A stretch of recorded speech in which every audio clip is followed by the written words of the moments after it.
Corona অতিমারি উদ্ভূত হওয়ার ফলে মুখ থুবড়ে পড়েন অনেক সফল ব্যবসায়ী। ক্ষুদ্র থেকে মাঝারি সকল ব্যবসায়ী মুখ থুবড়ে পড়ে এই ভয়াবহ সংকটে।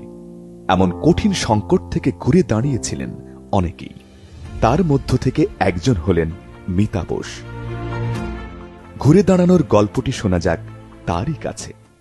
আমি মিতা বোস, ব্যবস্থাপনা পরিচালক, গুজ লিমিটেড।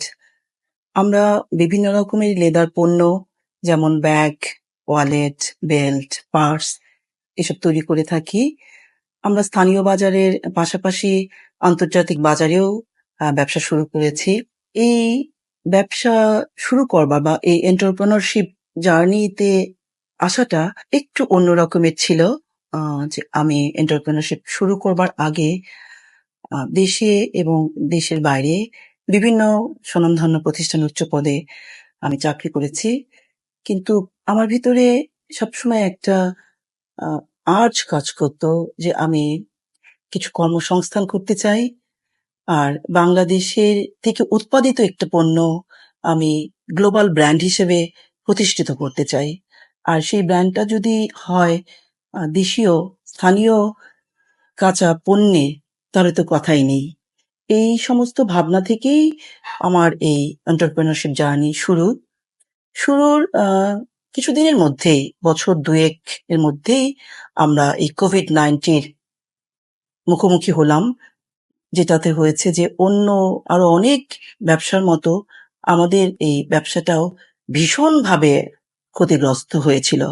কোভিডের যে ইম্প্যাক্ট, সেটা তো বহুবিধ বা বহুমুখী। আমাদেরও এরকম বহুমুখী সমস্যা বা চ্যালেঞ্জেস ফেস করতে হয়েছে। অনেক চ্যালেঞ্জের মধ্যে যেগুলো ছিল যে আমাদের প্রায় ৮০% ওয়ার্ক অর্ডার হয় ক্যান্সেল হয়ে গেছে, নয়তো পোস্টপন্ড হয়েছে। সেরকম একটা পরিস্থিতিতে টিকে থাকাটা একটা বড় ধরনের চ্যালেঞ্জ ছিল। বাংলাদেশ ব্যাংকের নানাবিধ উদ্যোগ ও প্রণোদনা প্যাকেজে উপকৃত হয়েছেন এই উদ্যোক্তারা। আর কোভিড-19 প্রণোদনা সহায়তা সঠিকভাবে ও সঠিক সময়ে বিতরণে ইউসিবির ভূমিকা ছিল অগ্রগণ্য। আমি ইউসিবিএল থেকে লোন ফ্যাসিলিটি পেয়েছি। তারপর হচ্ছে আমি স্টিমুলাস ফান্ড যেটা ছিল সেই ফ্যাসিলিটিটাও আমি পেয়েছি। অবশ্যই এই স্টিমুলাস ফান্ডটা আমাদেরকে সেই আপৎকালীন সময়টা উত্তরণ করতে অনেকটুকুই সাহায্য করেছে। এখন কোভিড পরবর্তী সময়টাতে আমরা উত্তরণ করেছি। আমরা বিগত 2 বছরে বেশ কিছু দেশে, জাপান, ইটালি, যেগুলো হচ্ছে খুবই কোয়ালিটি প্রোডাক্টের জন্য ভাবা হয়, সেই সমস্ত দেশে আমরা আমাদের বাজার তৈরি করেছি এবং আমরা ব্যবসা শুরু করেছি। তো এই চলার পথটাতে, অবশ্যই চলার পথটা খুব মসৃণ ছিল না। এই বন্ধুর চলার পথটাতে ইউসিবিএল কে আমরা পাশে পেয়েছি, ইউসিবিএল আমাদের সাথে ছিল, এই জন্য ইউসিবিএল কে অনেক ধন্যবাদ।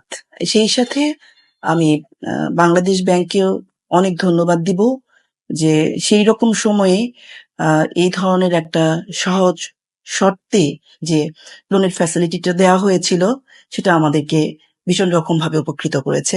বাংলাদেশ ব্যাংকে অসংখ্য ধন্যবাদ।